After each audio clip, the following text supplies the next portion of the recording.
अस्सलाम वालेकुम, welcome to another exciting episode of our view by Raza Tirmizi. मैं हूँ रज़ा तिरमिज़ी। कैसे हैं आप?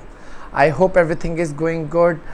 मैं हमेशा आपको कहता हूँ कि मैं वीडियो के स्टार्ट में एक मैसेज शेयर करूँगा, और आज का मेरा मैसेज है वर्क प्लेस एथिक्स पे। वर्क प्लेस एथिक्स में आई डोंट नो आप लोग प्रोफेशनली कोई इशू हो तो उसको पर्सनली क्यों ले जाते हैं, और उससे जो फिर आप रिएक्शन देते हैं वो यू नेवर नो कि अगले के लाइफ या करियर पे कितना इफ़ेक्ट करता है। रिसेंटली एक दो वाक़यात मेरे सुनने में आए कि लाइक जहाँ दो लोगों की एक आर्ग्यूमेंट होती है और उसके बाद उनमें से जो एक ख़ातून है वो उठ कर जाकर पहले मसला सॉर्ट आउट करती है सारा उस लड़के के साथ, फिर वो खामोशी से सीईओ को इन्वॉल्व करती है, एक मीटिंग कॉल करती है जहाँ वो उसको बताती है कि जी ये मेरे साथ हुआ और मैं बड़ी मज़लूम हूँ एंड ऑल दैट। मैं हैरान हो गया ये सुनकर कि उसने किस तरह प्रोफेशनली चीज़ को एक पर्सनल उस पर रख के और फिर उन सब लोगों की बेइज्जती और वो करवाई। याद रखें राज़िक अल्लाह है, लेकिन आप लोगों का जो एक्ट होता है ना वो कुछ ना कुछ इस तरह का अगर हो जाए तो वो बड़ा मुश्किल हो जाता है कि आप किस तरह उसको लेकर चलेंगे। अच्छा, उसमें लोगों को ये रियलाइज़ ही नहीं होता कि यार हमने किस तरह रिलेशनशिप्स को, वर्क एथिक्स को साथ रखना है। एक पर ब्लेम कभी भी नहीं देना चाहिए। समझें, जब हाई मैनेजमेंट इन्वॉल्व हो जाती है ना, वो अपना पॉइंट ऑफ व्यू लेकर आती है, उनके अपने फेवरेटिज्म्स और वो चल रहे होते हैं, जिस वजह से फिर मसला होता है। So coming back to the topic, आज हम लोग रिव्यू कर रहे हैं रद्द की एपिसोड 7 जो कि आज ऑन एयर हुई है। I am sorry, episode 11। I don't know मुझे क्यों 7 याद आ गई, प्लीज़ एक्सेप्ट माई अपॉलॉजीज़। तो हम रिव्यू कर रहे हैं रद्द की एपिसोड 11 का, और मैं क्या आपको बताऊं यार, क्या खूबसूरत एपिसोड हुई है। एपिसोड में बड़ा कुछ दिखाया है। एक दो जगह पे मुझे बड़ा इतराज़ हुआ है कि आज के दौर में भी ऐसा होता है, बट यस हुआ है। एपिसोड स्टार्ट होती है, शहरियार मुनव्वर जो है क्या कहती हैं, वो घर आता है सालार, उनके घर बिक रहा होता है तो वो बंदे दिखाने के लाता है और वो ईमान को कहने जाता है। ईमान बड़ी प्यारी लग रही होती है माइयों बैठी हुई, तो दूसरी तरफ से जो है क्या कहते हैं, वो दो लोग जो हैं वो कुछ घर देख रहे होते हैं। तो उसका जो है ईमान का छोटा बहनोई जो कि बहुत अच्छा बंदा है, वो नोट करता है, जाके अपनी बीवी को बुलाते हैं, कौन लोग हैं और ये क्या हो रहा है। तो वो जो है क्या कहते हैं, वो घर देख रहे होते हैं, वो कहती है मुझे तो नहीं पता ये कौन लोग हैं। वो बाहर आके जमील भाई को बुलाते हैं, उनको कहते हैं जमील भाई ये क्या हो रहा है, आप सच सच बताएं, आपने इस दफ़ा क्या डिमांड रखी है, शादी वाला घर है, आप कुछ ख्याल करें। और काफ़ी बुरा भला वो उनको बोलते हैं ना, तो वो कहता है एक तो खामोश रहो, अभी तक तुम मेरे टुकड़ों पे पल रहे हो। और वो अपने भाई को अच्छा खासा जमील जलील करता है। फिर वो बताता है कि ये मेरे नहीं, ईमान के ससुराल वालों ने 90 लाख डिमांड किए, इसलिए अंकल ये घर बेच रहे हैं। जिस पर सब हक्कम धक्का रह जाते हैं, लेकिन वो कहते हैं कि ईमान को नहीं पता चले शादी वाला घर है और ये वो कार्ड बट गए हैं। और काफ़ी ज़्यादा वो इस तरह करके ना एक सिचुएशन क्रिएट करते थे। ईमान इस चीज़ से बाखबर है, बड़े वो शादी की तैयारियां चल रही हैं। अब क्या कहते हैं, शहरियार मुनव्वर अपने मामू से जो कि नुमान एजाज, उनसे कहता है कि लईक भाई से कि आपने जो है मेरे लिए क्या कहते हैं वो 90 लाख उनको देने और आलम साहब से मिलना है। तो वो कहते हैं हाँ मैं मिलूँगा।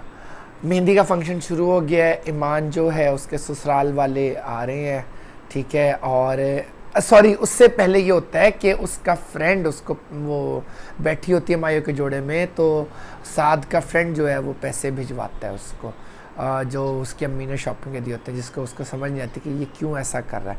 खैर वो खामोश हो जाती हैं एंड ऑल दैट। अब मेहंदी का फंक्शन शुरू होता है, मेहंदी के फंक्शन की तैयारियां चल रही हैं। उधर से घर वाले सालार के पेरेंट्स आ रहे हैं, क्योंकि ईमान के जैन के पेरेंट्स आ रहे हैं, क्योंकि ईमान की जॉब चली गई है, उसकी जैन की जॉब चली गई है। तो जैन अब आजकल वो अप्लाई करता फिर रहा है और वो शादी से एक दिन पहले आएगा। मेहंदी का फंक्शन है, उधर जो है जमील भाई अपने भाई को कहते हैं कि मुझे तुम जो लोन रिजेक्टेड कॉपी है वो तो ज़रा दो, और वो प्लानिंग के थ्रू जो है वो रखवाता है निकाहनामा वाली फ़ाइल में, और उसको कहता है ये घर जाने से पहले तुम पढ़ लो निकाह के जो क्लॉज़ है। उसकी बहन और वो बैठे होते हैं, वो इतने में उसके ससुराल आ जाती है। उसकी बहन कहती भी है कि ये घर जाके ये पढ़ लेगी, क्या ज़रूरत है। वो कहता है नहीं नहीं अभी पढ़ ले, कोई चेंजेस वगैरह हैं। तो जमील भाई is trying to be very good but actually he is on something. और वो अस्मा अब्बास को फ़ोन करता है, उधर अस्मा अब्बास भी बड़े उससे जाती है और लाइक जमील और वो कहते हैं 5 मिनट में पहुँच जाओ। मेहंदी का फंक्शन सज गया है, लोग आ गए हैं और अब जो है ड्रामा शुरू होता है। जैसे ही ईमान देखती है लोन का पेपर तो वो रिजेक्शन का बड़ा वो एकदम फ्लेयर अप हो जाती है और वो कहती है ये क्या है, अपने बाप को बुलाती है, उसकी बहन लेकर आती है और उधर से उसकी बड़ी बहन सवेरा आती है। वो खूब बुरा भला उनको कहती है कि तुम्हारे मियाँ हमसे लूट रहा है, हमें एक दफ़ा लिस्ट दे दे, काफ़ी बुरा भला उसको कहती है। जिस पे वो आखिर में कहती है बाबा आप अब भी अपनी खामोशी नहीं तोड़ेंगे, उसका बाप उसको रोक रहा होता है। इन द एंड जो है ना वो अपनी खामोशी तोड़ देते और वो कहती है ये मेरा नहीं तुम्हारे शौहर के लिए बाबा घर बेच रहे थे। और बस उस पर तो ईमान कहती है बाबा ये क्या कह रही है, मेरा शौहर ऐसा करता मैं उसको जेल करवा देती। वो कहते तो करवाओ जेल क्योंकि तुम्हारा शौहर है। और वो हैरान हो जाती है हक्कम बक्का, उसको अपने बाप से कहते तो उसका बाप नज़र नीचे कर लेता है कि यानी एक्चुअली ऐसा हो रहा है, जिस पर वो और ज़्यादा आग बगोला होते बहुत अपसेट हो जाती है। खैर उसके बाद जो है वो जाती है उधर और अपनी बहन को भी रोक देती कि इधर मत आना। स्टेज पे जाकर वो एक तमाशा लगाती है। वहाँ जो है लईक भाई भी पहुँच चुके हैं, नुमान एजाज जो मदद करने के लिए आए थे। होते ड्रामा ही कुछ और होता है। और वो वहाँ फिर तकरीर करती है कि ये आप सोच रहे होंगे कैसी दुल्हन है, ना सखियाँ आई ना सहेलियाँ। And then she start like you know going on and going on. बहुत अच्छा उसने वो डायलॉग डिलीवरी दी। अपने ससुराल को धोती है, लोगों को कहती है पैसे दो और इनको पैसे देने हैं। वो कहते हैं ये क्या हो रहा है। अस्मा अब्बास जो है वो कहती है मैं आपा आप बैठ जाएं। वो आपा जब कहती हैं कि मैं जाकर पता करूं, उधर से जमील उसकी वीडियो बनवा रहा है सारा जो वो कुछ बोल रही है और वो उनको कहती है आप लोग चले जाएं क्योंकि शादी तो होगी नहीं, मेरे पास पैसे नहीं है, 90 लाख रुपए जो फ्लैट मुझे दिखाया था उसके लिए। खैर वो लोग जलील हो के बैठ जाते हैं। उसका बाप हाथ तक जोड़ता है इस तरह करके और लेकिन वो कहता है कि आप हाथ मत जोड़ें और अपनी बेटियों को इतना बोझ मत समझें कि उनको खुश रखने के लिए लोगों को लाखों रुपए देने पड़े। That was actually the point. वो बड़ा अच्छा उसने बोला।